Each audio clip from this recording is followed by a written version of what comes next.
그러니까 언론에서 말한 부분이랑 실제로 대출을 받고 이자를 내는 그 입장으로 한번 얘기를 해보면, 피부로 느끼는 금리가 제일 비쌌을 때는 최근에 작년 하반기였다고 나는 생각을 해. 작년 하반기 때가 거의 한 3%, 3.5% 뭐 그 정도 한국은행 기준금리가 됐을 거라고 생각하는데, 작년 하반기 이후로 기준금리는 변동이 없는데 왜 작년 하반기 때 내가 느끼는 금리 이자를 제일 많이 냈을까? 왜 그랬을 것 같아? 그때랑 지금이랑 기준금리는 똑같거든. 작년 하반기랑 지금이랑. 오히려 기준금리는 똑같은데 내가 느끼는 체감은 사실 작년 하반기가 더 무서웠다고 생각해. 왜 그런 것 같아, 여보? 안녕하세요, 작가 반지상입니다. 오늘은 아내와 식사를 마치고 나서 산책을 하다가 그 대화 주제가 영상으로 다루면 좋을 것 같다고 생각이 좀 들어서 갑자기 이렇게 영상을 켜게 됐습니다. 네. 장비를 갖고 오지 않은 관계로 휴대폰 녹음기와 핸드폰 카메라를 갖고 영상을 한번 찍어보도록 하겠습니다. 아까 얘기 나눈 주제가 어떤 부분이었죠? 금리가 최근에 그쵸? 인상이 또 된다는 뉴스가 많이 나오는 것 같아서 금리 인상에 대해서 또 많은 분들이 걱정하실 것 같기도 하고, 투자하는 데 있어서 금리 인상을 우리가 어떻게 바라봐야 하나, 그 그렇죠. 부분에 대해서 한번 얘기해보면 좋을 것 같아서 이렇게 카메라를 켰습니다. 그 금리 인상은 항상 주기적으로 질문을 저는 받는 것 같아서, 저도 요새 교육생분들도 그렇고 가족들, 지인들, 그리고 여보도 그 얘기를 방금 꺼낸 계기로 해서 우려와 걱정들도 되게 많다고 생각이 좀 들어서, 금리 올라가면 어떻게 되냐, 괜찮냐, 우리는 걱정할 거 없냐, 그 질문, 이거는 여보한테만 전달한다기보다 우리 네. 구독자분들하고 같이 얘기를 나눈다면 도움이 좀 될 것 같아서. 좀 금리가 내려갈 때까지 기다리는 게 좋을까요? 아니면 지금 금리 인상이 된다고 하는데 불구하고 그래도 지금 당장 투자를 시작해도 될지. 그러니까 그 금리는 언론에 나오는 것도 물론 중요하다고 생각하는데, 저 같은 경우는 대출도 금액이 많다 보니까 정확히 피부로 느껴지는 부분과 언론에서 보여지는 모습은 온도 차이는 있다고 생각이 좀 들어요. 네. 생각이 좀 드는데, 일단 금리가 제가 느끼기에는 지금도 최근에 많이 올라간다고 생각이 드는데, 오늘 날짜 기준이 10월 며칠이죠? 모르겠네요.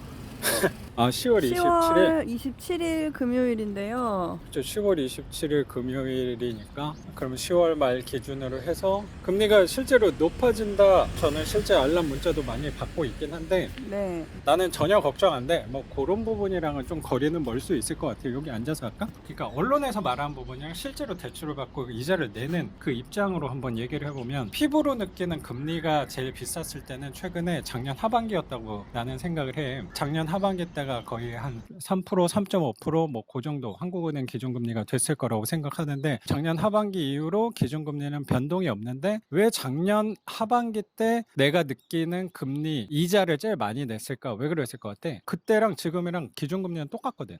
작년 하반기랑 지금이랑. 아니면 올해 초, 내가 그거는 정확히 기억이 안 나는데 오히려 기준금리는 똑같은데 내가 느끼는 체감은 사실 작년 하반기가 더 무서웠다고 생각해. 왜 그런 것 같아, 여보? 은행의 가상금리가 더 높아서? 그렇지. 일단 여보는 역시 금융에 대한 이해도가 상당하다고 생각이 좀 드는데, 기본적으로 금리 같은 경우는 여보 되게 잘 찍네. 프로페셔널하게.